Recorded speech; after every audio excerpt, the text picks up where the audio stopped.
The dust of the Mediterranean rose in a column as Roman legions marched along the road. Iron melted in the sun, skin on shoulders cracked, lips in blood. And all for what? For white grains, for which people died more often than for gold.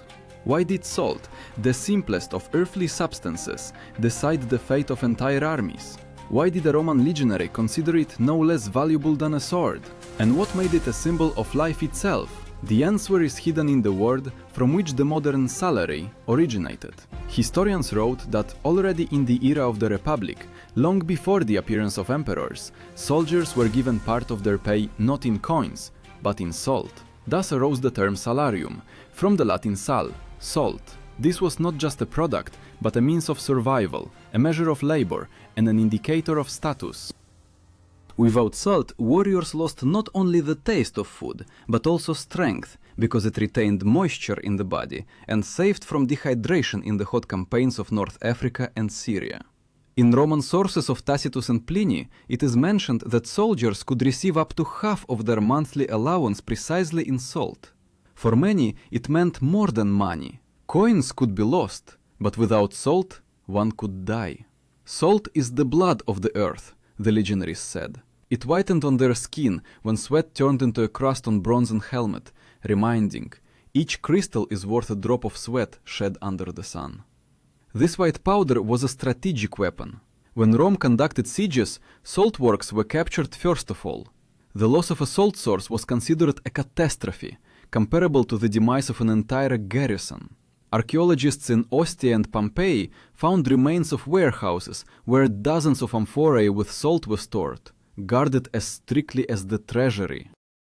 That is why the word salarium became a symbol of stability and power. Rome understood he who controls salt controls the army, and therefore the empire. For without soldiers capable of marching under the sun, there would be neither roads, nor aqueducts, nor Rome itself. Salt nourished muscles, sharpened the taste of life and discipline, every gram like a drop of power. When a legion went on campaign, salt went ahead of it, in the backs of supply trains, in the consciousness of warriors, in the very breath of the empire. It was an invisible commander who decided who would live to see battle and who would fall in the desert even before the first clash of swords. And in this fragile balance between salt and death lies the key to how one empire was able to subjugate the world. For Rome conquered not only with the sword, it held power with salt.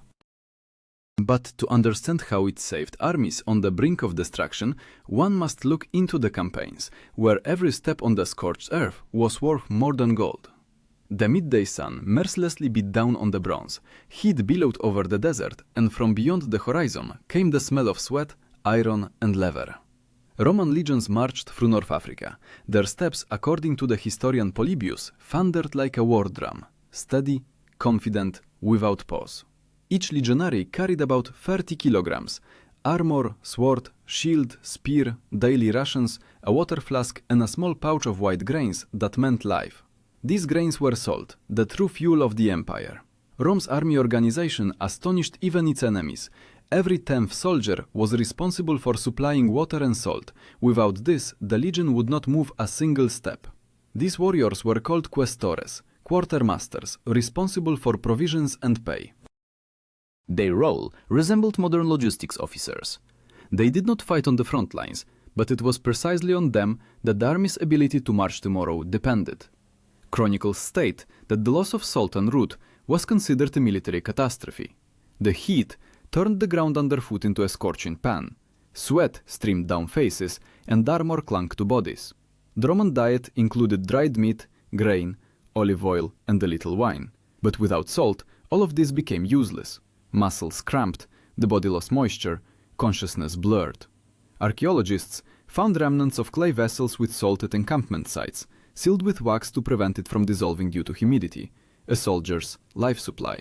When the legions moved east, into Syria, Palestine, Armenia, heat and disease decimated the ranks no less effectively than swords. Livy wrote that a single lost salt convoy could cost an entire cohort. Cohorts are combat units of 500 soldiers. Without salt, they faced death from exhaustion and dehydration, for warriors lost moisture faster than they could replenish it with water. Then, improvisation came into play. Salt was extracted from saline springs, seawater was boiled down, white residue was scraped from rocks. From these crystals, not only a food additive, but also medicine was made. Salt was applied to wounds to prevent infection, and eyes were washed with it when sand burned them in the wind. It stung, but it saved. Each legionary carried in their loculus, a marching bag, a small pouch of salt as a symbol of personal salvation. It was not just food, it was a ritual. Before battle, mixing salt with bread, warriors uttered words addressed to Mars: "Protect the taste of life." Even at the moment when death stood near, they felt the taste of salt, the taste of Rome. But behind these rituals stood a harsh economy.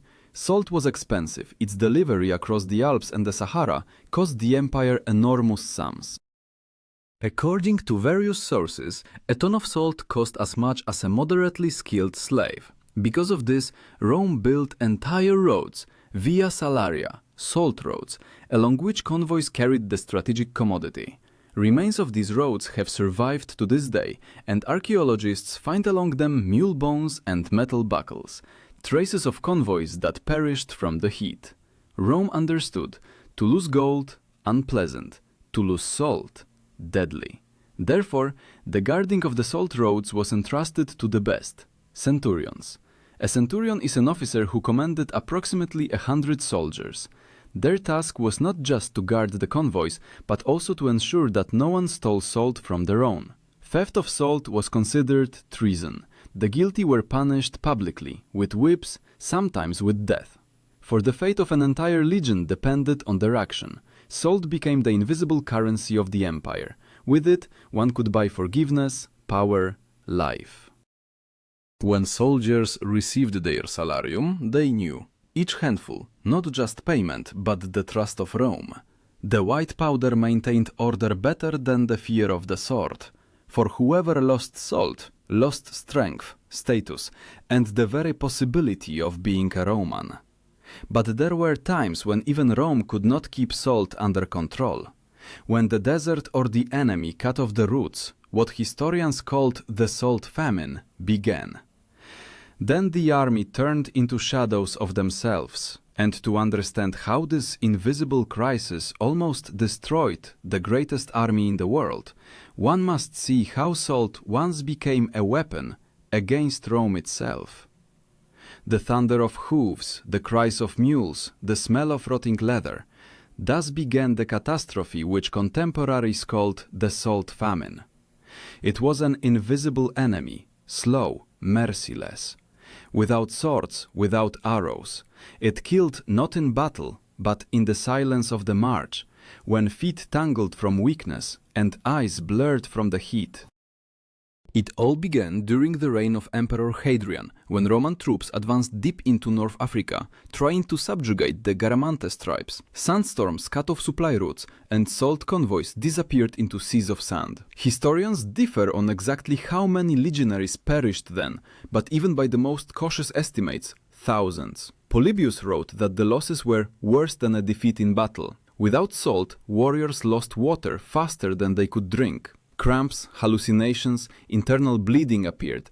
The legion was turning into a dying caravan. One of the archaeological camps found near the Gadames oasis provided evidence of that tragedy. Archaeologists discovered charred campfires and ceramic vessels, which were supposed to store salt supplies. They were empty. Instead of white crystals, sand, burying life. Nearby, the remains of dozens of mules, fallen from exhaustion. Everything pointed to one thing: the convoys did not arrive. It was then that the Romans realized that salt was not just food, but a strategic resource, equal to iron and grain. The absence of salt turned a legion into a mob. To prevent new tragedies, Rome began to strengthen its network of warehouses and outposts along trade routes. These warehouses were called Horea Salis, salt storehouses. They stood at a distance of a day's march from each other. They were guarded by prefects, officers personally appointed by the legate. A prefect was not just a warehouse manager. He was responsible for the lives of thousands of people. Salt became an instrument of power. It was stockpiled like a weapon and used as a means of punishment. During rebellions or betrayals, the empire imposed a sanction called interdictio salis, prohibition of salt. A city that dared to raise a hand against Rome was deprived of salt supplies. This meant not just an economic blow, it was a death sentence. Without salt, diseases began, meat rotted, alliances disintegrated. Even wealthy patricians begged for forgiveness just to get the white crystals back into their amphorae. Plutarch wrote that after the revolt in Numidia, entire families sold their children to buy a bag of salt.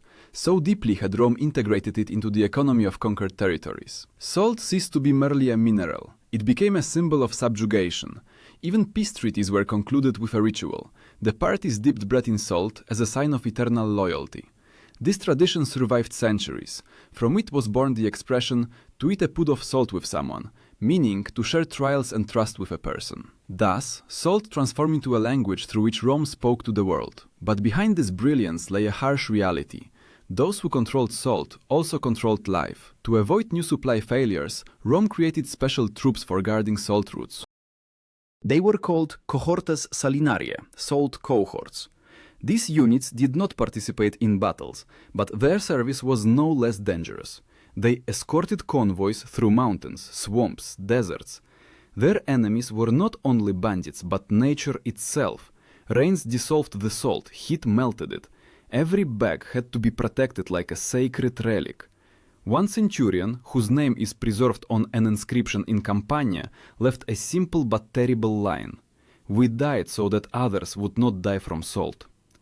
These words are carved on a stone slab found at the site of a former post on the Via Salaria. Archaeologists believe this is the only evidence of the demise of a salt cohort, completely wiped out en route. But it was after these events that Rome understood salt is the blood of the empire, and to lose it means to lose power. Therefore, emperors began to build new roads, bridges, and even cities around salt sources. The city of Ostia, a port at the mouth of the Tiber, became the main center for salt supplies. From here, salt went to all legions, to all fronts. However, the price of this white power was terrible. For every amphora of salt, not only gold was paid, but also the lives of slaves, mules, and soldiers. And the further the empire expanded, the harder it was to maintain this flow.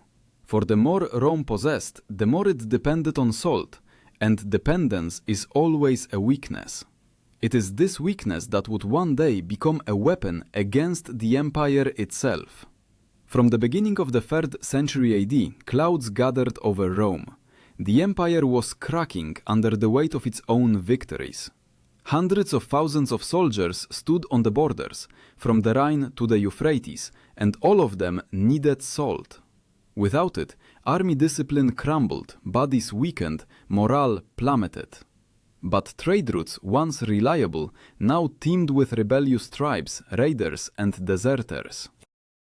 Even the mighty Via Salaria was no longer safe, and for the first time in centuries, the white crystals, a symbol of order and power, became a cause of chaos.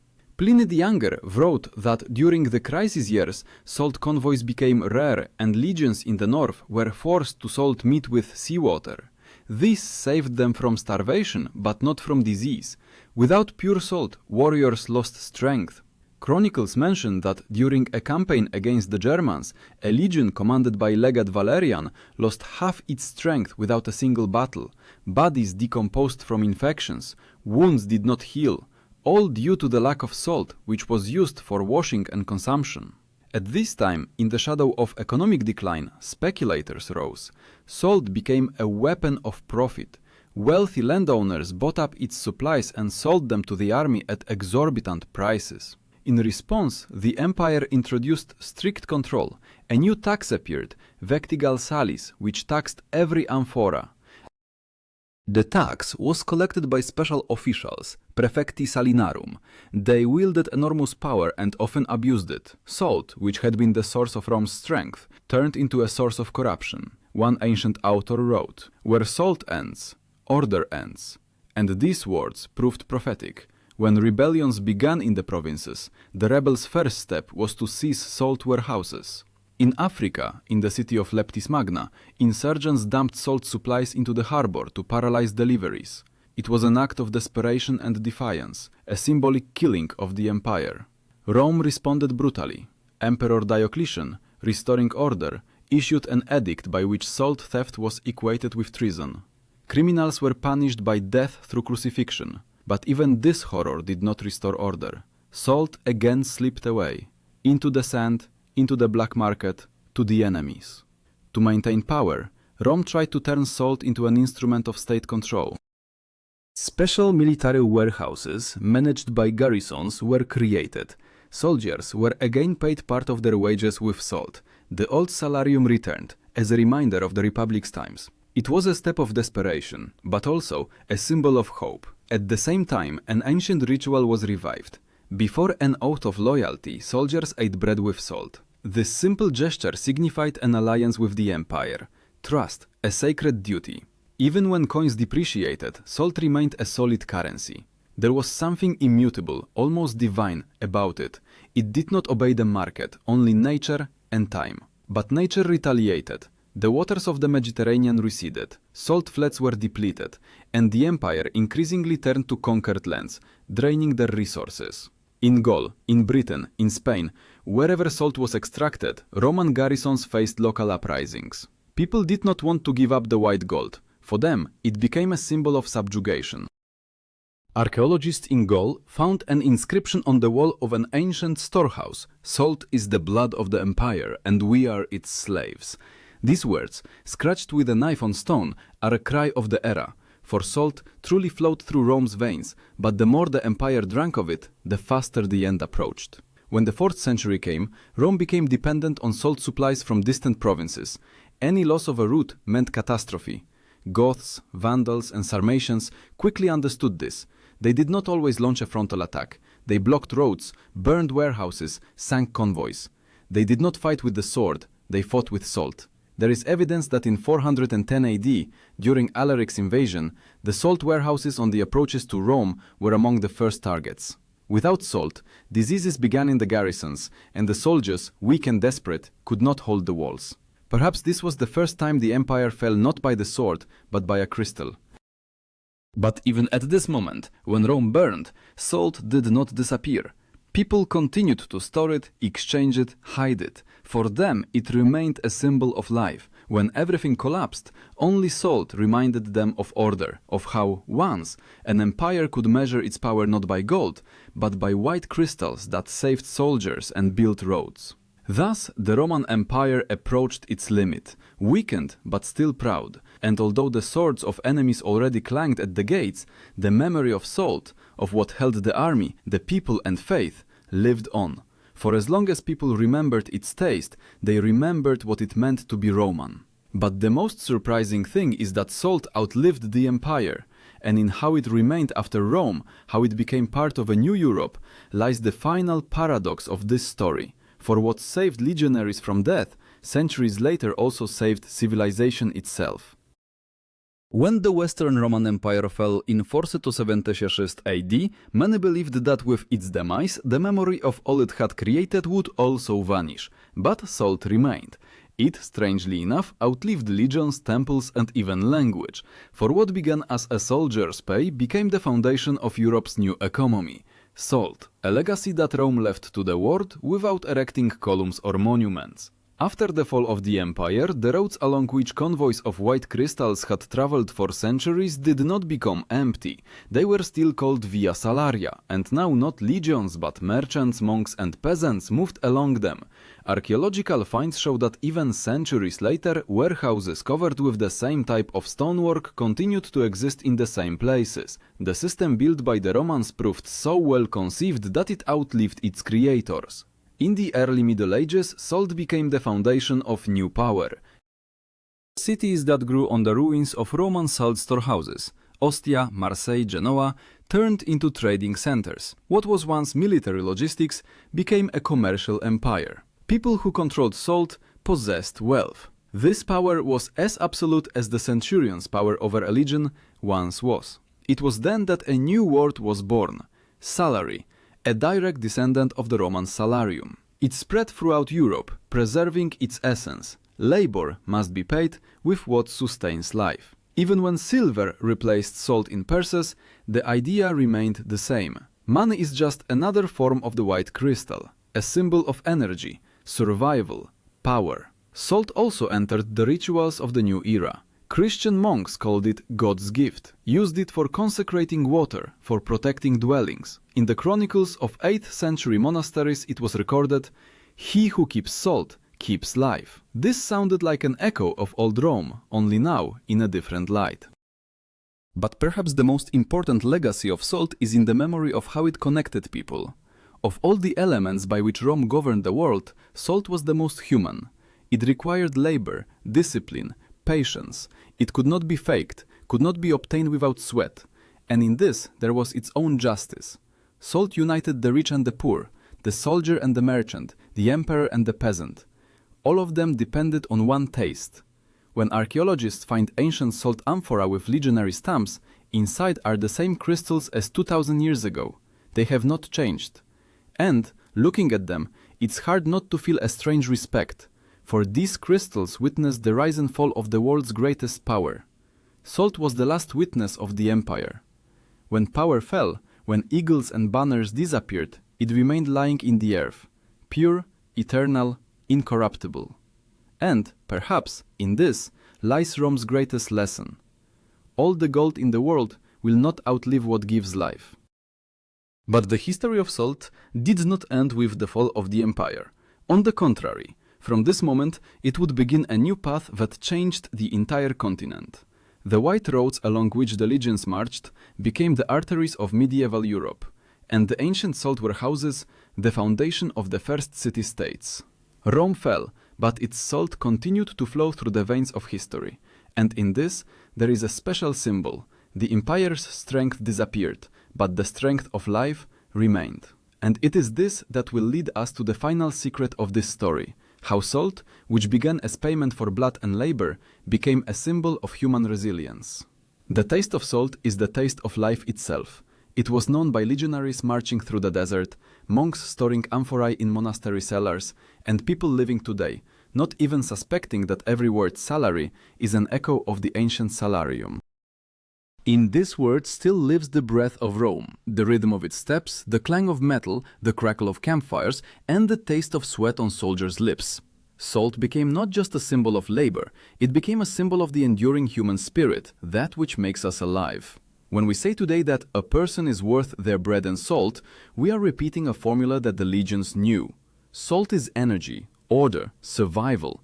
The Romans understood. An army is held together not by the commander's shout, but by the taste of salt in a soldier's mouth. It did not allow the body to give up, did not let the mind fade. It was what connected a person to the earth and to themselves. Archaeologists still find salt mines where traces of ancient picks, bare footprints, and torch-scorched walls are preserved. These places are silent chronicles, where there is no gold or marble, but there is sweat and labor. Salt does not scream, but it holds the truth, and in this truth there is strength. For empires crumble, but what gives life remains. Historians believe that it was the control over salt that formed the foundations of the first taxation systems and state administration. From Rome, this idea passed to Byzantium, and from there to Europe. Even the modern economy, where every effort has a price, is rooted in a time when a legionary received a handful of salt and knew that it was his life. Salt saved armies, but it also taught empires humility. It reminded them that power cannot exist without care for people. When legions lost salt, they lost strength. When the empire stopped valuing it, it began to crumble. The white crystal proved wiser than swords and laws. It showed it is not the strongest who survives, but he who knows how to preserve what nourishes life. And therefore, when we read the chronicles of Caesar or Tacitus, which speak of campaigns, victories and downfalls, it is important to remember, behind every hero, behind every battle, stood those who carried salt. Without them, there would be no maps, no roads, no empire. These nameless people whose hands smelled of sweat and the sea created the foundation of the world we live in. Rome fell, but its salt remained within us. It lives in every effort, in every drop of sweat, in every choice not to give up when it's hard.